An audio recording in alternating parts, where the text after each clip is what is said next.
لا إله إلا الله لا إله إلا الله لا إله إلا الله لا إله إلا الله. الحمد لله نحمده ونستعينه ونستغفره ونؤمن به ونتوكل عليه ونعوذ بالله من شرور أنفسنا ومن سيئات أعمالنا من يهده الله فلا مضل له ومن يضلله فلا هادي له ونشهد أن لا إله إلا الله وحده لا شريك له ونشهد أن سيدنا ومولانا محمدا عبده ورسوله صلى الله عليه وعلى آله وأصحابه وبارك وسلم تسليما كثيرا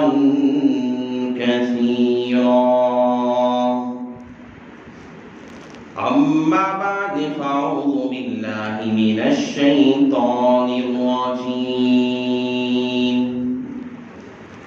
بسم الله الرحمن الرحيم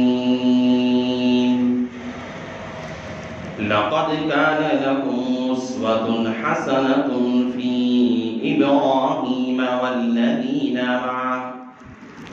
إذ قالوا لقومهم إنا براء منكم ومما تعبدون من دون الله وقال تعالى في موضع آخر ولنبلونكم بشيء من الخوف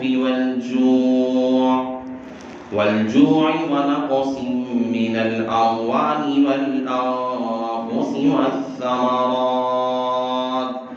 وبشر الصابرين. عن معاذ رضي الله تعالى قلت قال رسول الله صلى الله عليه وسلم أي الناس أشد بلاء ثم الأمثل فالأمثل وقال في رواية آخر ثم من قال العلماء قال ثم من الصلحاء أو كما قال النبي عليه الصلاة والسلام رب اشرح لي صدري ويسر لي أمري واحلل عقدة من لساني يفقهوا قولي. اللهم صل على سيدنا مولانا محمد في أول كلامنا اللهم صل على سيدنا مولانا محمد في أوسط كلامنا اللهم صل على سيدنا مولانا محمد في آخر كلامنا.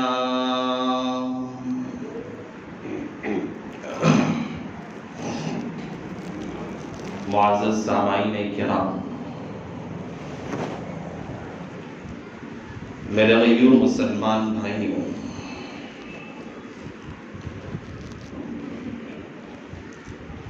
اللہ تبارک و تعالی نے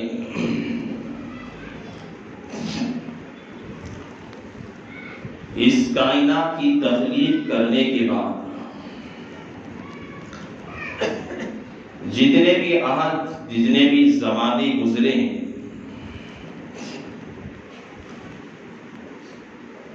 اب تک جتنے بھی دور گزرے ہیں کوئی عہد کوئی زمانہ ایسا نہیں گزرا ہو جن میں اللہ تعالیٰ نے الم یأتکم نذیر کوئی ڈرانے والا نہ بھیجا ہو۔ اللہ تعالیٰ نے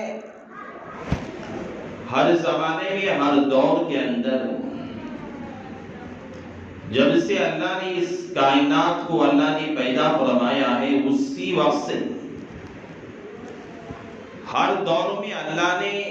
کسی نہ کسی ڈرانے والے بشیر و نذیرا بشارت دینے والے کو بھی اور ڈرانے والے کو بھی اللہ نے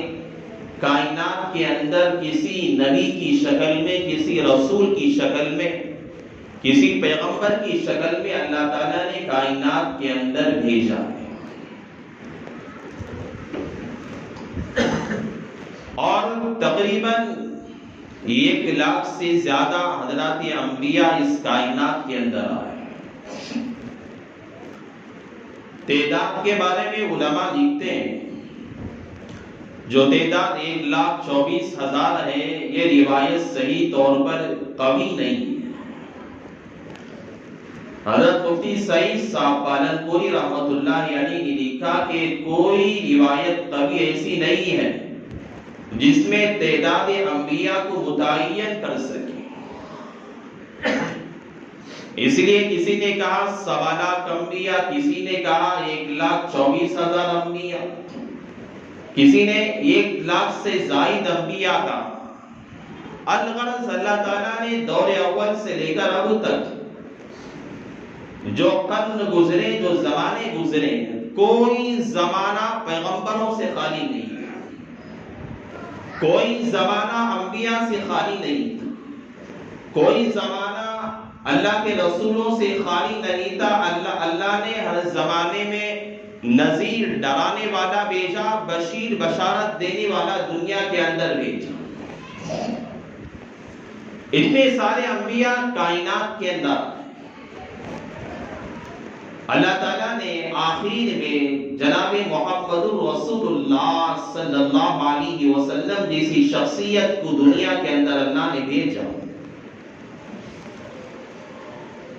اور اللہ نے کلام پاک ایسی مقدس کتاب عطا فرمائی جو جتنے سارے انبیاء دنیا کے اندر آئے اللہ نے علامت و نشانی کے طور پر کسی کو اللہ نے کتاب عطا کی، کسی کو اللہ نے صحیفے دیے، الگ الگ کتابیں دی، الگ الگ احکامات اللہ نے دیے۔ لیکن اللہ نے قرآن ایک ایسا مقدس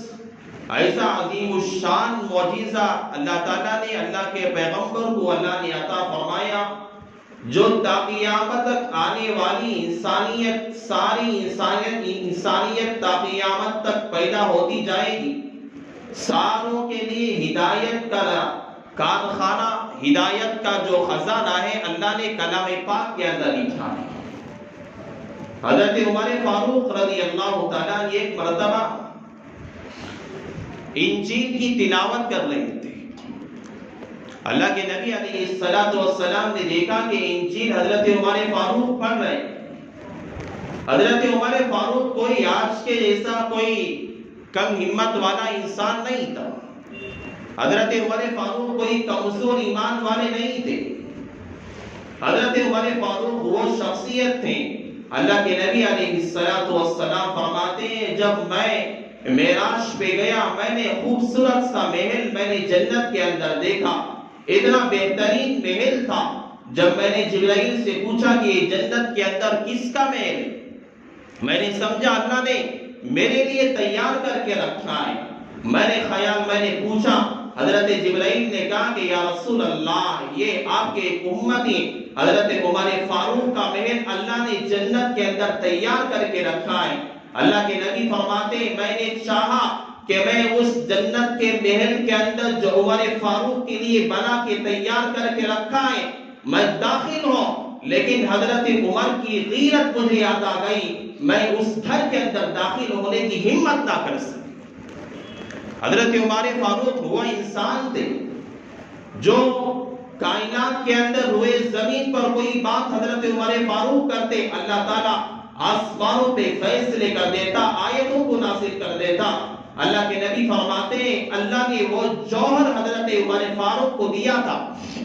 وہ ایمان کی طاقت حضرت عمر فاروق کے اندر تھی۔ اللہ کے نبی فرماتے ہیں اگر اللہ تبارک و تعالی میرے بعد اگر کسی کو نبی بنانا ہوتا، کسی کو رسول بنانا ہوتا، کسی کو پیغمبر کی سرٹیفکیٹ دینا ہوتا، کسی پہ کلام کو اتارنا ہوتا، کسی پہ قرآن کو اتارنا ہوتا، کسی کو اپنا نبی بنانا ہوتا، لو کان بعدی نبی لکان عمر، اللہ کے نبی فرماتے میرے بعد اگر اللہ کسی کو نبی بنانا چاہتا وہ حضرت عمر فاروق اس لائق تھے کہ وہ حضرت عمر فاروق کو اللہ تعالیٰ میرے بعد نبی بناتا، لیکن میرے بعد انبیاء کا سلسلہ ختم ہو چکا، رسولوں کا سلسلہ ختم ہو چکا، پیغمبریت کا سلسلہ ختم ہو چکا، انا خاتم النبیین لا نبی بعدی، میرے بعد کوئی نبی اور رسول آنے والا نہیں ہے۔ ایسا انسان جب انجیل کی تلاوت، تورات کی تلاوت کر رہے تھے، اللہ کے نبی علیہ السلام نے دیکھا اللہ کے نبی کے چہرے پر غصے کے اثرات نمودار ہونے لگے، غصہ آنے لگا۔ اللہ کے نبی محدثین لکھتے ہیں ایسا چہرے پہ آثار تھے کہ انار کے دانوں کو نچوڑ کر چہرے پہ ڈال دیا گیا ہو، جیسے چہرہ رنگین ہو جاتا ہے اس طرح پیغمبر کا چہرہ رنگین ہو چکا تھا۔ اللہ کے نبی علیہ السلام کے چہرے کو جب حضرت عمر فاروق نے دیکھا ڈر گئے، پریشان ہو گئے، کہنے لگے یا رسول اللہ آپ کے چہرے پر یہ ناراضگی کی کیا علامت ہے؟ اللہ کے نبی علیہ السلام نے کہا اے عمر فاروق، میرے اوپر اللہ نے جو کلام اتارا ہے، جو قرآن اتارا ہے، یہ ایسا بہترین معجزہ ہے اگر تیرے بعد تو نہیں بلکہ لو کان موسیٰ و عیسیٰ حی، اگر تیرے بعد موسیٰ اور عیسیٰ اس کائنات کے اندر بھی اگر آئیں گے، جو موسیٰ نبی بن کے گزر کے چلے گئے، عیسیٰ آنے والے ہیں، لو کان اتباعی، اگر دنیا کے اندر حضرت موسیٰ آئیں گے، حضرت عیسیٰ علیہ السلام آئیں گے تو حضرت موسیٰ کو میری اتباع کرنا پڑے گا، میرے قرآن پہ عمل کرنا پڑے گا، میرے قرآن کے نقش قدم پہ چلنا پڑے گا۔ یہ کوئی آج کتاب چلنے والی نہیں ہے۔ اللہ تعالیٰ نے اپنے کلام پاک کے اندر اس سے پہلے انبیاء کا تذکرہ بھی کیا، لیکن جتنے انبیاء گزرے ہیں اللہ نے سارے انبیاء کا تذکرہ نہیں کیا۔ 1,00,000 سے زیادہ انبیاء کائنات کے اندر آئے چلے گئے، اللہ نے اپنے کلام پاک کے اندر سارے انبیاء کا تذکرہ نہ کیا، بلکہ چند انبیاء ایسے ہیں، چند رسول ایسے ہیں جن کا اللہ تعالیٰ نے بطور خاص اللہ نے اپنے کلام پاک میں اس کا ذکر فرمایا۔ اللہ نے حضرت موسیٰ کا تذکرہ کیا، حضرت عیسیٰ کا تذکرہ کیا، حضرت اسماعیل کا تذکرہ کیا، اللہ نے حضرت اسحاق کا تذکرہ کیا۔ اللہ تبارک و تعالیٰ نے جیسا انبیاء کا تذکرہ کیا وہاں اللہ نے اس ماہ مبارک کے اندر امتحانات کے اندر کامیاب ہونے والا ایک خلیل اللہ کا، ایک رسول اللہ کا، ایک نبی اللہ کا جسے دنیا خلیل اللہ کہتی ہے، اللہ تعالیٰ نے اپنے ابراہیم علیہ السلام کا بھی تذکرہ فرمایا۔ اور تذکرہ ایسا نہیں کہ سرسری طور پہ کر دیا جائے۔ کوئی آدمی جب کسی سے محبت کرتا ہے، تعلقات جب زیادہ ہوتے ہیں، بات جب اپنے محبوب کی آتی ہے، تذکرہ ایسے نہیں نام لیا چھوڑ کے چلے گئے۔ جس سے زیادہ محبت ہوتی ہے آدمی اس کا ذکر زیادہ کرتا ہے، اس کے بارے میں زیادہ بولنے لگتا ہے۔ کسی عاشق کو جا کے پوچھا جائے اپنی معشوق کا تذکرہ، پوری رات گزر جائے گی، کبھی عاشق اپنے معشوق کے تذکرے کو بیان کرنے سے تھکا نہیں کرتا۔ اللہ تعالیٰ نے جو انبیاء اللہ کے زیادہ قریب تھے، حضرت ابراہیم علیہ السلام اللہ کے بہت زیادہ قریب پیغمبر گزرے ہیں، اللہ تعالیٰ نے سورہ ابراہیم بھی اللہ نے اپنے کلام میں ذکر فرمایا۔ اللہ نے انبیاء کا تو تذکرہ کیا، چند خاص انبیاء کا ذکر، اور خاص انبیاء میں سے حضرت ابراہیم کا تذکرہ، اور حضرت ابراہیم کا تذکرہ بھی اللہ نے مفصل تفصیلی طور پہ اللہ نے ذکر کیا۔ اللہ نے ان کے امتحانات، ان کے آزمائشیں جو ان پہ آئی کہ اللہ کی طرف سے اللہ نے ساری باتوں کو اپنے کلام میں بیان کیا، اور دیگر انبیاء کا اگر اللہ تذکرہ کرتا ہے تو سرسری اور طور پہ اللہ تذکرہ اللہ نے کیا۔ حضرت ابراہیم کا تذکرہ اللہ تبارک و تعالیٰ نے اپنے پورے کلام پاک کے اندر اگر آپ کھنگال کے دیکھیں گے تقریباً 69 مرتبہ اللہ تعالیٰ نے حضرت ابراہیم علیہ السلام کا ذکر اللہ نے قرآن پاک میں فرمایا۔ آخر وجہ کیا ہے؟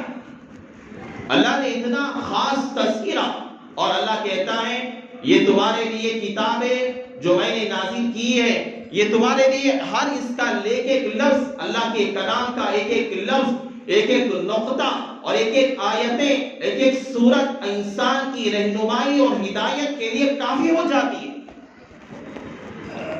اللہ نے ابراہیم کا تذکرہ کیا، پورا مفصل تذکرہ اللہ نے کیا، پورے قصوں کا اللہ نے بیان فرما دیا، پوری آزمائشوں کو اللہ نے بیان کر دیا، اور آگے چل کر اللہ تبارک و تعالیٰ نے یہ بھی کہا، جس طرح اللہ نے کہا لَقَدْ كَانَ لَكُمْ فِي رَسُولِ اللَّهِ أُسْوَةٌ حَسَنَةٌ، جس طرح اللہ نے پیغمبر علیہ السلام کے بارے میں کہا تمہارے لیے اللہ کے نبی پیغمبر علیہ السلام کی زندگی تمہارے لیے ایک آئیڈیل ہے، ایک نمونہ ہے۔ تم اگر زندگی گزارنا چاہتے ہو اپنے نبی کی زندگی کو دیکھو، وہ تمہارے لیے اسوہ ہے، تمہارے لیے آئیڈیل ہے، تمہارے لیے نمونہ ہے۔ جہاں اللہ کے نبی کے لیے کہا کہ حدیث کے اندر یہ تمہارے لیے آئیڈیل ہے، میں نے تمہارے لیے تمہارے رسول کو آئیڈیل بنایا، نمونہ بنایا۔ اسی طرح حدیث پاک اللہ تبارک و تعالیٰ نے اپنے کلام میں جہاں اللہ کے نبی کو آئیڈیل اس امت کے لیے بنایا ہے، وہاں پہ حضرت ابراہیم کے بارے میں بھی کہا لَقَدْ كَانَ لَكُمْ أُسْوَةٌ حَسَنَةٌ فِي إِبْرَاهِيمَ وَالَّذِينَ مَعَهُ، تمہارے لیے حضرت ابراہیم کی زندگی، تمہارے لیے حضرت ابراہیم علیہ السلام کے لیے آزمائشیں، تمہارے لیے حضرت ابراہیم کے امتحانات، تمہارے لیے حضرت ابراہیم کا زندگی گزارنا، تمہارے لیے حضرت ابراہیم کا دین پہ چلنا، مصیبتوں کو برداشت کرنا، آفتوں کو برداشت کرنا، یہ تمہارے لیے اسوۃ حسنہ، بہترین نمونہ ہے، بہترین آئیڈیل ہے۔ اللہ نے جہاں اپنے ہمارے پیغمبر کے لیے ایک نمونہ کہا کہ تمہارا پیغمبر، تمہارا رسول اللہ کے نبی علیہ السلام تمہارے لیے آئیڈیل ہے، اللہ کے نبی علیہ السلام نے کہا حضرت ابراہیم خلیل اللہ بھی تمہارے لیے آئیڈیل ہے۔ حضرت ابراہیم کے علاوہ اللہ نے کسی نبی کے بارے میں یہ نہیں فرمایا کہ فلاں نبی حضرت موسیٰ یا عیسیٰ یا حضرت اسحاق تمہارے لیے آئیڈیل ہے۔ بس جہاں اللہ نے اللہ کے پیغمبر کے بارے میں کہا یہ تمہارے لیے آئیڈیل ہے، نمونہ ہے، وہاں اللہ نے بس حضرت ابراہیم علیہ السلام واحد وہ پیغمبر ہیں جن کے بارے میں اللہ تبارک و تعالیٰ نے کہا تمہارے لیے حضرت ابراہیم کی زندگی بھی ایک نمونہ ہے، آئیڈیل ہے۔ دیگر انبیاء کے بارے میں اللہ نے نہیں کہا، موسیٰ علیہ السلام کے بارے میں نہیں کہا، حضرت عیسیٰ علیہ السلام کے بارے میں نہیں کہا، حضرت یعقوب علیہ السلام کے بارے میں نہیں کہا، بس ابراہیم علیہ السلام کے ساتھ نسبت لگائی، کہا یہ ان کی زندگی بھی تمہارے لیے ایک نمونہ ہے۔ وجہ کیا ہے؟ کیوں ایسا کہا اللہ نے سارے انبیاء کو چھوڑ کر بس اس امت کا تعلق ابراہیم علیہ السلام کے ساتھ کیوں جوڑا؟ اللہ نے دیگر انبیاء کو چھوڑ کر، اللہ نے دیگر رسولوں کو چھوڑ کر، اللہ نے حضرت ابراہیم خلیل اللہ کا تعلق ہم لوگوں کے ساتھ جوڑتا ہے اللہ، اور کہتا ہے اگر تم زندگی گزارنا چاہو ابراہیم علیہ السلام کی زندگی کو دیکھو۔ وجہ کیا ہے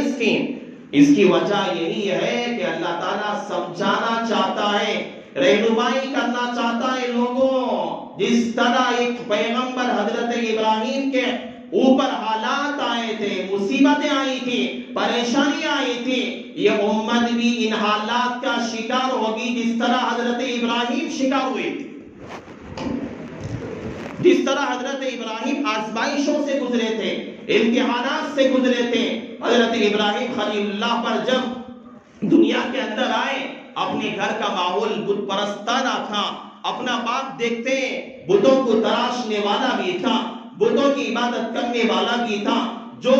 بتوں کی عبادت بھی کیا کرتا تھا، بتوں کو بنایا بھی کرتا تھا۔ ایسے جگہ پہ حضرت ابراہیم آئے اور جہاں پہ حضرت ابراہیم کو لوگوں نے ڈرایا، دھمکایا، نمرود نے آگ میں ڈالنے کی کوشش کی، آگ میں ڈالا گیا، اور قلنا یا نار کونی بردا وسلاما یا ابراہیم، ابراہیم ہم نے تو تیرے لیے آگ کو گلے گلزار بنا دیا، ہم نے ٹھنڈی بنا دیا، گلے گلزار تیرے لیے بنا دیا۔ یہ امتحانات آئے بھائی،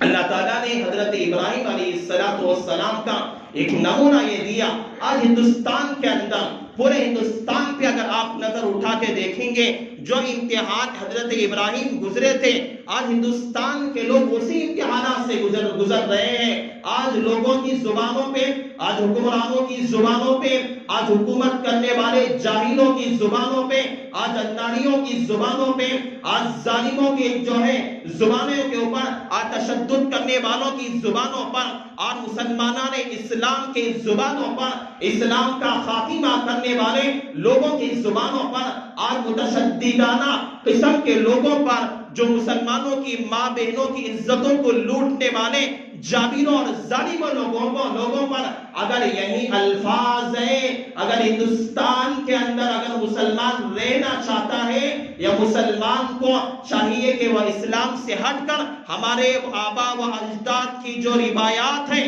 ان روایات پہ عمل کریں، یعنی وہ غیر مسلم ہو جائیں، یا نہ اگر چاہے تو ورنہ تو یا قبرستان میں بھرتی ہو جائے یا ہندوستان چھوڑ کے چلا جائے۔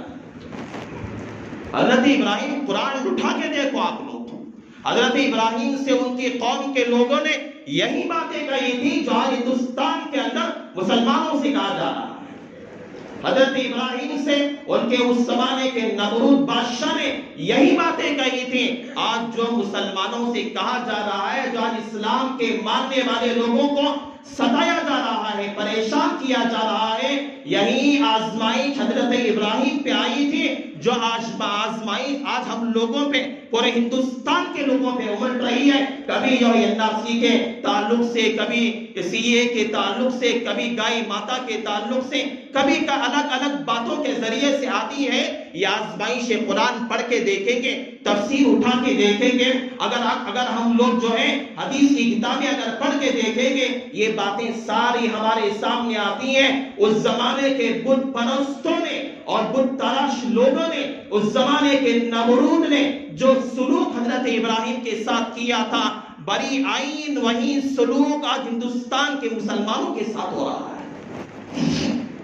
اگر سمجھ میں نہ آئے، میں چیلنج سے کہتا ہوں، اللہ حضرت ابراہیم علیہ السلام کا قرآن آپ کو تاریخ پڑھ کے دیکھیں، واقعات تشریحات پڑھ کے دیکھیں، آپ کو بات سمجھ میں آئے گی۔ اللہ تعالیٰ نے حضرت ابراہیم کا تعلق اسی لیے کہا، اسوۃ حسنۃ فی ابراہیم، میں نے تمہارے لیے لوگوں، اگر تم اپنی زندگی گزارنا چاہتے ہو، تم چاہو کہ اگر اپنی دنیا کے اندر مصیبتوں پہ صبر کرنا چاہتے ہو، تمہارے لیے ایک پیغمبر آئیڈیل ہے، وہ ابراہیم ہے، تمہارے لیے ایک پیغمبر نمونہ ہے، حضرت ابراہیم علیہ السلام، جو آج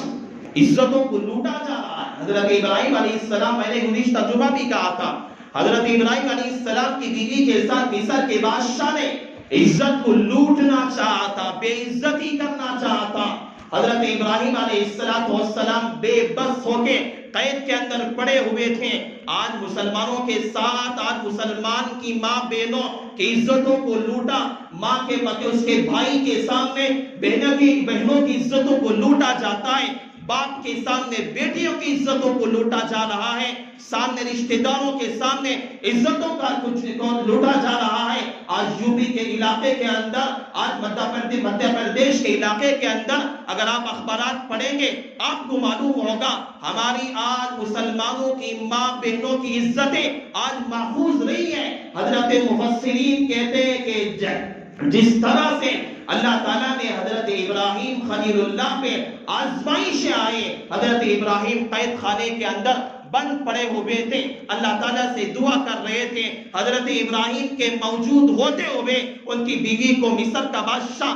لے کے جاتا ہے عزت کو تار کرنے کے لیے، لیکن اللہ تعالیٰ ایک نبی کی بیوی ہوتے ہوئے، ایک رسول کی بیوی ہونے کی وجہ سے اللہ تعالیٰ اس کی بیوی کو اللہ بچا لیتا ہے، عزت کو محفوظ کر لیتا ہے۔ جو واقعہ اور جو مصر کے بادشاہ نے، ظالم بادشاہ نے ابراہیم علیہ السلام کے دور کے اندر جو سلوک کیا تھا، آج کے دور کے ظالم اور جابر اور شیطان لوگ بھی ہندوستان کے اندر مسلمانوں کے ساتھ یہی سلوک کر رہے ہیں۔ یہ کوئی بات کو میں چٹکلے بیان نہیں کر رہا ہوں، یہ تاریخی بات ہے۔ جو یہ دور، جو مہینہ گزر رہا ہے، حضرت ابراہیم کے ساتھ ہم نے جانور لائے، قربان کیے، ہزاروں روپیوں کے جانور لائے، قربان کیے، ہم نے عید منائی۔ یہ تعلق ابراہیم علیہ السلام کے ساتھ ہمارا بڑا گہرا تعلق ہے۔ جو بلائیں مصیبتیں آئی، پریشانی آئی، آفتیں آئی، یا ہم پہ جو آفتیں آئی ہے، پریشانی آئی ہے، حضرت ابراہیم علیہ السلام نے اس دور کے اندر کیا کیا تھا، کیا کام کیا تھا؟ حضرت ابراہیم علیہ السلام نے اس زمانے کے اندر جو حضرت ابراہیم کو اس کے بعد بھی آزمائش آئی، اپنے بچے کو لے جا کر سنگلاخ وادیوں کے اندر چھوڑ کر آنا پڑا اپنی بیوی کو، بچے کو، جو آپ کے سامنے باتیں آئی تھی اور جہاں پہ اللہ نے امتحان لیا تھا۔ اس کے بعد اللہ تعالیٰ نے اس ذبح کا واقعہ بیان کیا، اور جہاں اللہ نے حضرت ابراہیم کے پاس آزمائش لی۔ میں نے حدیث پاک کے اندر میں نے کہا، اللہ کے نبی علیہ السلام کہتے ہیں، حضرت معاذ رضی اللہ تعالیٰ فرماتے ہیں، میں نے اپنے حبیب صلی اللہ علیہ وسلم سے پوچھا کہ یا رسول اللہ صلی اللہ علیہ وسلم، اشد الناس البلاء اشد ای الناس، لوگوں میں سب سے زیادہ آبا بلائیں، مصیبتیں، پریشانیاں کن لوگوں پہ آتی؟ اللہ کے نبی علیہ السلام نے کہا الانبیاء، سب سے پہلے لوگ جو بلاؤں کا، جو پریشانیوں کا جو شکار ہوئے ہیں، وہ حضرات انبیاء، حضرات رسول ہیں۔ حضرت معاذ کرتے ہیں، میں نے پھر اللہ کے نبی سے پوچھا، قال ثم من یا رسول اللہ، یا رسول اللہ انبیاء کے بعد کون لوگ ہیں؟ پھر اللہ کے نبی نے کہا العلماء، علماء ہے جو ان پہ سب سے زیادہ مصیبتیں آتی ہیں، پریشانیاں آتی ہیں انبیاء کے بعد، جن کا مرتبہ اللہ تعالیٰ نے مقام رکھا ہے، جہاں کل قیامت کے دن جہاں انبیاء کا جہاں پوزیشن ہوگا، اس کے نچلے والا پوزیشن حضرات علماء کا ہوگا۔ حضرات علماء جو دین کے محافظین ہیں، جو اللہ کے کلام کی حفاظت کرنے والے، جو انبیاء رسول کے پیغام کو پہنچانے والے لوگ ہیں، یہ ہیں اللہ کے نبی نے کہا علماء کا ہے، جو انبیاء کے بعد سب سے زیادہ آفتیں علماء پہ آتی ہیں۔ علماء الگ الگ حالات کا شکار ہوں گے، قیامت کی علامت ہے، علم ختم ہوتا جائے گا، جو حال بڑھتے جائیں گے، جہالت عام ہوتی جائے گی اور جاہل لوگ زیادہ ہوتے جائیں گے۔ یہ قیامت کی علامتوں میں سے سب سے زیادہ بلائیں اور مصیبتوں اور پریشانیاں کے حالات کا شکار انبیاء ہوں گے۔ دوسرا اللہ کے نبی نے کہا العلماء، میرے علماء ہوں گے۔ پھر حضرت معاذ کہتے ہیں، میں نے پوچھا یا رسول اللہ ثم قال من، یا رسول اللہ صلی اللہ علیہ وسلم پھر کون لوگ ہوں گے؟ اللہ کے نبی نے کہا الصلحاء، میرے نیک بندے ہوں گے۔ اس کے بعد جو بلاؤں مصیبتوں کا، پریشانی حالات کا شکار ہوں گے، ان حالات میں وہ لوگ کیا کریں گے؟ انشاءاللہ آئندہ جمعہ میں اس کا تذکرہ کروں گا۔ اسی بات پر اپنی بات کو ختم کرتا ہوں۔ آمین، وآخر الدعوانا ان الحمد